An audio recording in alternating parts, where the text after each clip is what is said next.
السلام عليكم، أنا مصطفى.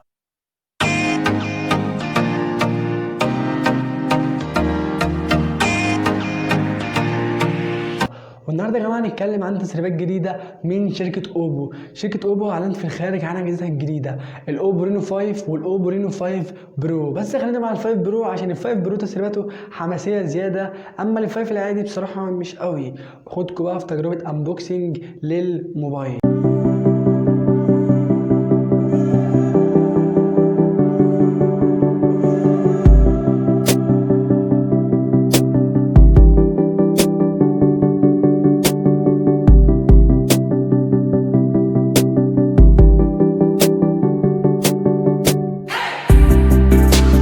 وبكده يا جماعه الشركه تقدر تنافس تاني في السوق بشكل اكبر مع المنافسين بتوعها. وكمان شركه اوبو استعجلت جدا في تنزيل اجهزتها زي رينو 3 ورينو 4.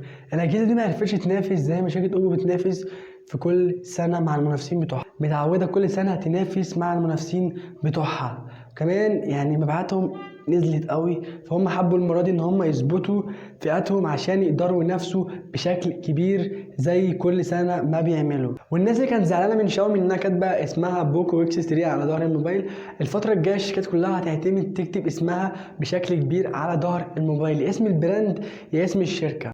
اختلاف الموبايل هو التصميم. الموبايل بيجي بتصميم شيك جدا، وغير كده خامات الموبايل بقت محترمه جدا، بقت من المعدن والازاز. وغير كده الموبايل بيجي بلون شيك جدا، لون من البرونز. وغير ان اللون ده شيك جدا مع اختلافات مستوى الاضاءة بيتغير، ساعات بيقلب جولد، حاجة اورنج كده، بس لون جميل جدا وجديد. وعندك تحت على الموبايل مكتوب رينو جلو او الرينو المتوهج. والجلو ده يا جماعة مادة بتخلي الموبايل ينور في الإضاءات الخافتة، يعمل زي إشعاع كده، أو تحس إن على الكاميرات فسفور كده. والجلو دي محطوطة على وحدة الكاميرات بتاعة الموبايل وعلى الفريم وعلى الشريط اللي على ظهر الموبايل فوق، إنك لو سبت الموبايل في الضلمة هتحس إن تلاقي الموبايل كده بينور. وغير إن الموبايل من الإزاز لسه محافظ على وزنه حوالي 173 جرام. ونيجي للميزة التانية اللي في الموبايل وهي الشاشة. الموبايل بيجي بشاشة 6 إن 55% فول اتش دي بلس، وغير كده بيجي 90 هرتز تردد للشاشة. غير كده 90 هرتز مع شاشة اوليد حاجة كويسة جدا، ودي اللي هتخلي الموبايل يشتغل في السوق كويس، لان شاشة الاموليد نادرة جدا لما تلاقيها على ريفرش ريت عالي، و90 هرتز مش وحش، لا بجد حاجة كويسة جدا في الفئات دي. بما ان الشاشه اوليد فاحنا اكيد هنشوف بصمه تحت الشاشه، وكمان الشاشه دي سطوعها بيوصل لحد 1100 نيتس اللي هي شاشه بقى ومفيش منها اتنين.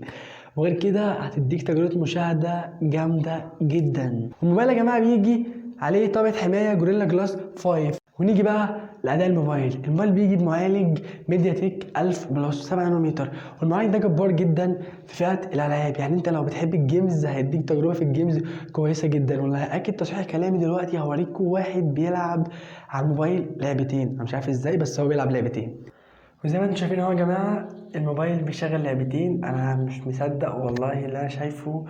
فعلا المعالج ده أداؤه خرافي، زي ما انتم شايفين اهوت لعبتين. أول مرة أشوف فعلا معالج يعني مش قوي، جامد جدا كده وبيشغل لعبتين زي ما انتم شايفين اهوت. اللعبتين شغالين وعمال يخرج من ديت وبيلعب في ديت. لا بجد أداء الموبايل خرافي. وغير ان الموبايل اداؤه خرافي، سعر الموبايل كمان مغري، يعني 527 دولار مع معالج زي كده بيشغل لك لعبتين زي ما انتم شايفين اهوت.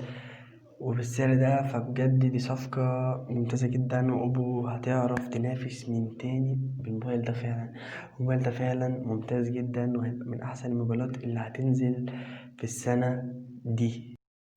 الموبايل أول ما خرجه من العلبة بيجي بأندرويد 11 وبواجهة أوبو الجديدة كولر او اس 11.1. وعلى فكرة الموبايل بيدعم ال NFC.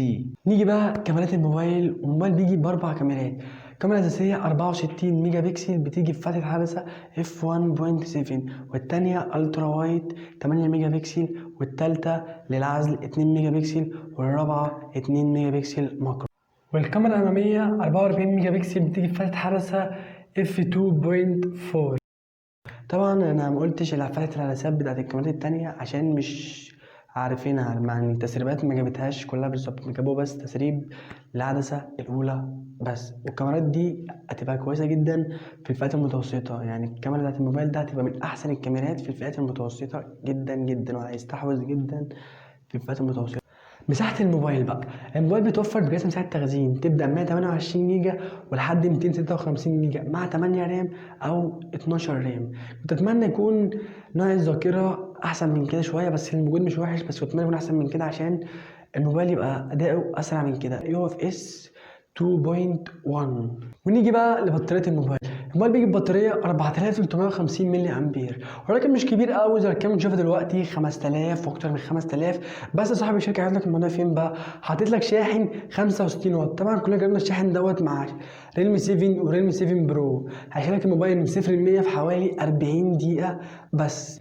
سعر الموبايل بيبدأ من 527 دولار، يعني بالمصري حوالي 8400 جنيه. ميعاد نزول الموبايل من شهر لشهر ونص عشان يتوفر في الأسواق. وبس كده، دي كل حاجة في الفيديو. يا رب يكون الفيديو عجبكم، اشوفكم الفيديو الجاي. سلام.